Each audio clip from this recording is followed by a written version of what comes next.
Therefore, let us lay aside everything that hinders us and the sin that so easily entangles, and let us run with perseverance the race marked out for us. Let us fix our eyes on Jesus, the author and perfecter of our faith. For the joy set before him, he endured the cross, despising its shame, and sat down at the right hand of the throne of God. Consider him who endured such opposition from sinful men, so that you will not grow weary and lose heart. In your struggle against sin, you have not yet resisted to the point of shedding your blood. Have you forgotten the encouragement that addresses you as sons? My son, do not make light of the Lord's discipline, and do not lose heart when he rebukes you, because the Lord disciplines those he loves, and he punishes everyone he accepts as a son. Endure hardship as discipline. God is treating you as his children. For what children are not disciplined by their father? If you are not disciplined, and everyone undergoes discipline, then you are not legitimate children at all. Moreover, we have all had human fathers who disciplined us, and we respected them for it. How much more should we submit to the Father of spirits and live? Our fathers disciplined us for a little while as they thought best, but God disciplines us for our good, in order that we may share in his holiness. No discipline seems pleasant at the time, but painful. Later on, however, it produces a harvest of righteousness and peace for those who have been trained by it. Therefore, strengthen your feeble arms and weak knees. Make level paths for your feet, so that the lame may not be disabled, but rather healed. Make every effort to live in peace with everyone and to be holy. Without holiness, no one will see the Lord. See to it that no one falls short of the grace of God, and that no bitter root grows up to cause trouble and defile many. See that no one is immoral or godless, like Esau, who for a single meal sold his inheritance rights as the oldest son. You know that afterward, when he wanted to inherit this blessing, he was rejected. Even though he sought the blessing with tears, he could not change what he had done. You have not come to a mountain that can be touched and that is burning with fire, to darkness, gloom, and storm, to a trumpet blast or to such a voice speaking words, that those who heard it begged that no further word be spoken to them, because they could not bear what was commanded. If even an animal touches the mountain, it must be stoned. The sight was so terrifying that Moses said, I am trembling with fear. But you have come to Mount Zion, to the city of the living God, the heavenly Jerusalem.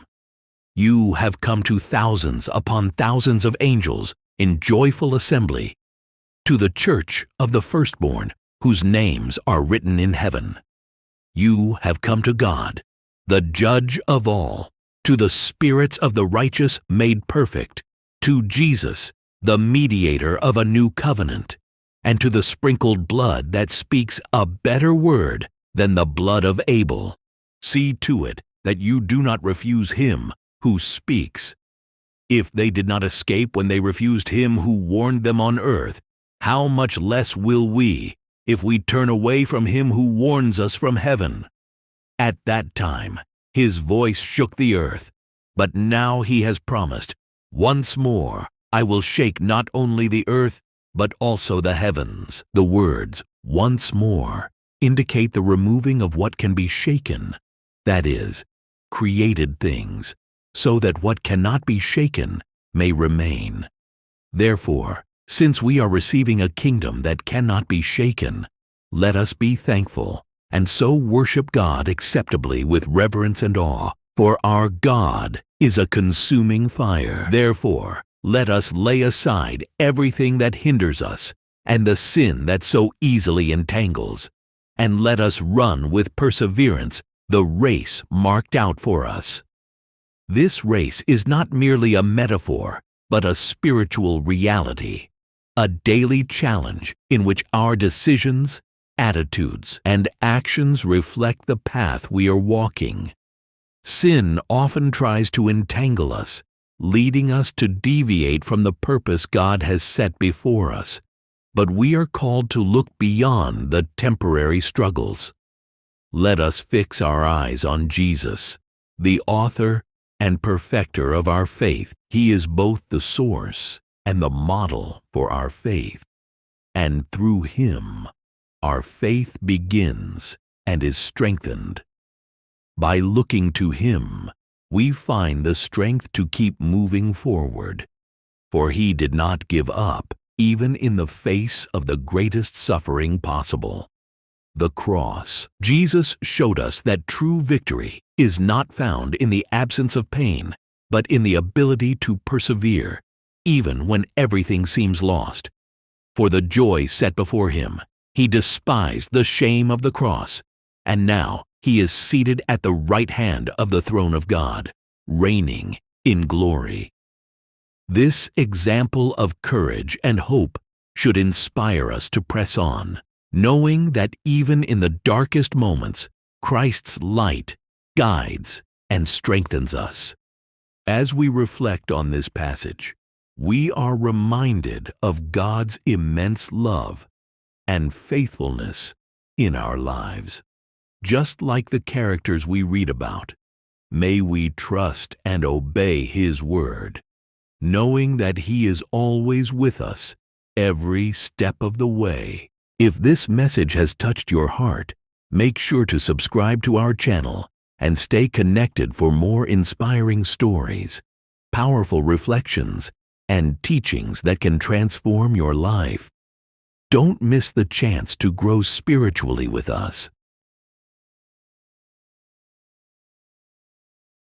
Thank you so much for joining us on this journey. May God richly bless your life, and we look forward to meeting you again soon.